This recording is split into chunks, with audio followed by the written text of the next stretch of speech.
اعوذ باللہ من الشیطان الرجیم بسم اللہ الرحمن الرحیم۔ حضرت سیدنا فقیہ ابو اللیث سمرقندی رحمۃ اللہ تعالی علیہ تنبیہ غافلین میں نقل کرتے ہیں، حضرت سیدنا وہب بن منبہ رضی اللہ تعالی عنہ فرماتے ہیں، بنی اسرائیل کے ایک بزرگ ایک بار کہیں تشریف لے گئے۔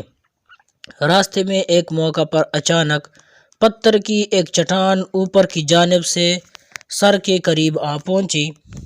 انہوں نے ذکر اللہ عز و جل شروع کر دیا تو وہ دور ہٹ گئی۔ پھر خوفناک شیر اور درندے ظاہر ہونے لگے، مگر وہ بزرگ رحمت اللہ تعالی علیہ نہ گھبرائے اور ذکر اللہ عز و جل میں لگے رہے۔ جب وہ بزرگ رحمت اللہ تعالی علیہ نماز میں مشغول ہوئے تو ایک سانپ پاؤں سے لپٹ گیا، یہاں تک کہ سارے بدن پر پھرتا ہوا سر تک پہنچ گیا۔ وہ بزرگ جب سجدہ کا ارادہ فرماتے وہ چہرے سے لپٹ جاتا، سجدے کے لیے سر جھکاتے تو یہ لقمہ بنانے کے لیے جائے سجدہ پر منہ کھول دیتا، مگر وہ بزرگ اسے ہٹا کر سجدہ کرنے میں کامیاب ہو جاتے۔ جب نماز سے فارغ ہوئے تو شیطان کھل کر سامنے آ گیا اور کہنے لگا، یہ ساری حرکتیں میں نے ہی آپ کے ساتھ کی ہیں، بہت ہمت والے ہیں آپ، میں آپ سے بہت متاثر ہوا ہوں، لہٰذا اب میں نے یہ طے کر لیا ہے کہ آپ کو کبھی نہیں بہکاؤں گا، مہربانی فرما کر آپ مجھ سے دوستی کر لیجئے۔ اس اسرائیلی بزرگ نے شیطان کے اس وار کو بھی ناکام بناتے ہوئے فرمایا، تو نے مجھے ڈرانے کی کوشش کی لیکن الحمدللہ عز و جل میں نہیں ڈرا، میں تجھ سے ہرگز دوستی نہیں کروں گا۔ بولا، اچھا اپنے اہل و عیال کا احوال مجھ سے دریافت کر لیجئے کہ آپ کے بعد ان پر کیا گزرے گی۔ فرمایا، میں تجھ سے پوچھنے کی ضرورت نہیں، مجھے تجھ سے پوچھنے کی ضرورت نہیں۔ شیطان نے کہا، پھر پوچھ لیجئے میں لوگوں کو کس طرح بہکاتا ہوں۔ فرمایا، ہاں یہ بتا دے۔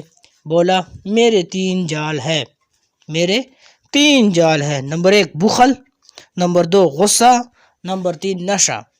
اپنے 3 جالوں کی وضاحت کرتے ہوئے بولا، جب کسی پر بخل کا جال پھینکتا ہوں تو وہ مال کے جال میں الجھ کر رہ جاتا ہے، اس کا یہ ذہن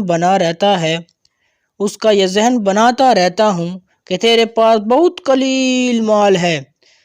اس طرح وہ بخل میں مبتلا ہو کر حقوق واجبہ میں خرچ کرنے سے بھی باز رہتا ہے اور دوسرے لوگوں کے مال کی طرف بھی مائل ہو جاتا ہے، اور یوں مال کے جال میں پھنس کر نیکیوں سے دور ہو کر گناہوں کی دلدل میں اتر جاتا ہے۔ جب کسی پر غصہ کا جال ڈالنے میں کامیاب ہو جاتا ہوں تو جس طرح بچے گیند کو پھینکتے اور اچھالتے ہیں، میں اس غصیلے شخص کو شیاطین کی جماعت میں اسی طرح پھینکتا اور اچھالتا ہوں۔ غصیلا شخص علم و عمل کے کتنے ہی بڑے مرتبے پر فائز ہو، خواہ اپنی دعاؤں سے مردے تک زندہ کر سکتے ہوں، میں اس سے مایوس نہیں ہوتا۔ مجھے امید ہوتی ہے کہ کبھی نہ کبھی وہ غصہ میں بے قابو ہو کر کوئی ایسا جملہ بک دے گا جس سے اس کی آخرت تباہ ہو جائے گی۔ رہا نشہ تو میرے اس جال کا شکار ہر شرابی اس کو تو میں بکری کی طرح کان پکڑ کر جس برائی کی طرف چاہوں لیے پھرتا ہوں۔ اس طرح شیطان نے یہ بتایا کہ جو شخص غصہ کرتا ہے وہ شیطان کے ہاتھ میں ایسا ہے جیسے بچوں کے ہاتھ میں گیند۔ اس لیے غصہ کرنے والے کو صبر کرنا چاہیے تاکہ شیطان کا قیدی نہ بنے کہ کہیں عمل ہی ضائع نہ کر بیٹھے۔